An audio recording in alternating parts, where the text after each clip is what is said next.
जुंगशाही मां अवांखे अपडेट कंदा हलूं। रिपोर्ट करे विया हुज़ूर अहमद ब्रोही। जुंगशाही लॻ दरगाह हज़रत सैयद अमीर शाह जिलानी रहमतुल्लाह अलैह जिन जो 3 ॾींहंनि वारो सालियानो उर्स मुबारक मेलो हर साल जीअं हिन साल बि जुंगशाही शहर खां 2 किलोमीटर जुंगशाही गुजे रोड ते संदसि आख़िरी आरामगाह ते निहायत अक़ीदत ऐं एहतराम सां मल्हायो पियो वञे।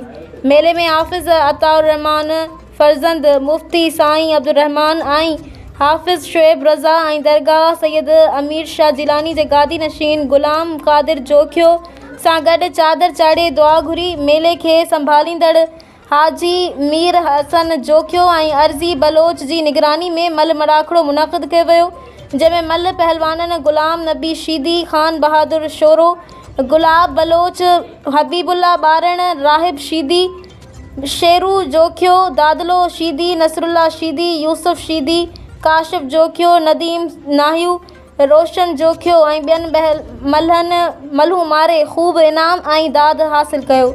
मलाखड़े जा महिमान ख़ासि सैयद इज़हार शाह शिराज़ी, सैयद अकरम शाह वॾेरो, मोहम्मद नाहियू, ज़िले काउंसिल जे मेंबर तुराब अली, नुमाणो नूर हसन जोखियो, शेख तुराब अली जे गादी नशीन ग़ुलाम हुसैन शेख वली मोहम्मद हिमायती वॾेरो, आलम सालार जोखियो ऐं जिन हुआ जिन मल पहलवाननि खे इनाम ॾिना।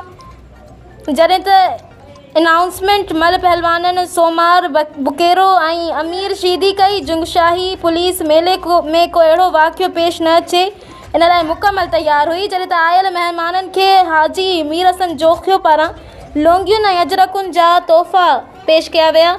मलाखड़े में वॾी तादाद में माण्हू शरीक हुआ, जिन में कामयाबी माणींदड़ मल पहलवाननि जी हिमत अफ़ज़ाई करे खेनि इनाम ॾिना विया।